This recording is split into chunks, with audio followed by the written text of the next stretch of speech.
I don't know if I believe in reincarnation. I don't know what happens after we die.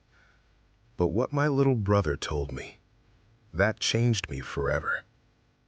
I was 9. He was 3. Barely able to tie his shoes, barely able to speak in full sentences. But one night, as we were getting ready for bed, he looked at me with these blank, distant eyes and said, "I know where I died before I came here." And that was the beginning of the most terrifying experience of my life. My brother was a normal kid, happy, playful, always laughing. But after that night, he changed. He started talking about things that didn't make sense, words he shouldn't know, places he'd never been. He'd draw pictures of a bridge he'd never seen, a road with a sharp turn, a broken guardrail, a river. Always the river. He'd wake up crying in the middle of the night, calling out a name none of us recognized. "Thomas. Thomas, don't leave me." We don't know any Thomas. No friends named Thomas. No classmates. No neighbors. One time, my mom gently asked him, "Who's Thomas, sweetheart?" He replied instantly, "The man who tried to save me." Save him from what? He pointed at his chest. From the water. We lived nowhere near water. Weeks went by, and he got worse. He'd stare out the car window and whisper, "Not here. Keep going." He said it with certainty, as if he knew where we were supposed to be. Every time we passed a forested area, he'd get anxious. Every time we passed a river, he'd go silent. But the worst part came on a Sunday afternoon. We were driving home from my aunt's house. My brother suddenly sat upright in his car seat, trembling. "Turn here." My dad laughed at first, thought it was just a kid being silly. But my brother insisted, "Turn here now." He wasn't yelling, he wasn't crying. He was commanding, with a voice too calm for a 3-year-old. My mom slowly said, "Sweetie, why should we turn here?" He pointed down the road. "Because I died down there." My dad, annoyed but curious, finally turned the car. The road was old, narrow, barely used. Trees on both sides, gravel cracking under the tires, a thick fog rising from the ground.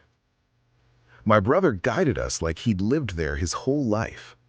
"Go straight. A little more. Slow down." He wasn't guessing.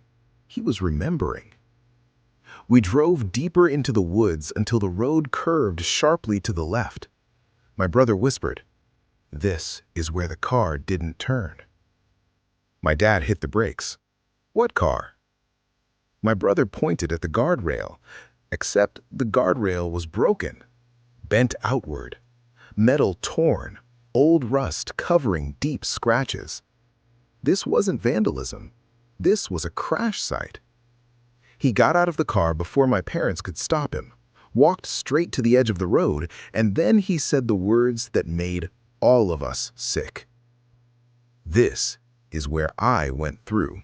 We followed him to the edge, and we saw it. A steep drop, 20, maybe 30 feet down. And below, a river. A cold, dark river rushing violently. A river we never knew existed. My brother leaned forward and whispered. The water was cold. I remember the dark. I remember the lights on the bridge fading. My mom grabbed him, shaking. "How do you know this? How do you know any of this?" He looked at her, calm, too calm. because I was here. I was in the car. I was in the water. I couldn't breathe. Thomas tried to take off his seatbelt, but he couldn't reach me. My mom burst into tears.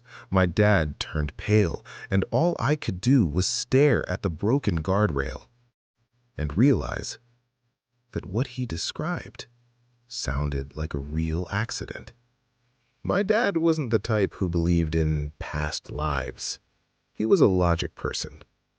But what happened next broke him. He walked down the slope toward the river, pushing through the bushes, searching the waterline. And then he saw it, half buried in mud, metal. My dad wasn't the type who believed in past lives. He was a logic person. But what happened next broke him.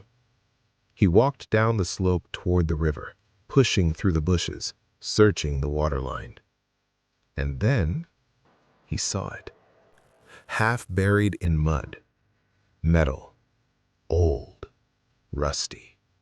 The side door of a car, with paint still visible under the rust. Blue, the same color my brother always drew. My dad called the police. They didn't tell us much, but a week later, an officer came to our house privately. He asked to speak with my parents in the kitchen. I listened from the hallway. All he said was, "There was a fatal accident there 17 years ago. A young man died in the river. He drowned before help arrived. His name was—" He looked down at his notebook. "Thomas Reynolds." My mother nearly fainted. My father couldn't speak. And my brother walked into the kitchen and whispered, "Thomas," as if greeting an old friend. My brother doesn't remember any of this today. Not the drawings, not the river, not the crash, not Thomas. Children forget, but adults don't. I remember the way he looked the day he pointed at that river. Like he'd been there 1,000 times. Like he wasn't my little brother, but someone older. Someone who carried trauma from a life before this one. Sometimes I still drive past that road. I look at the broken guardrail, at the river hiding its secrets, and I hear his small voice in my head.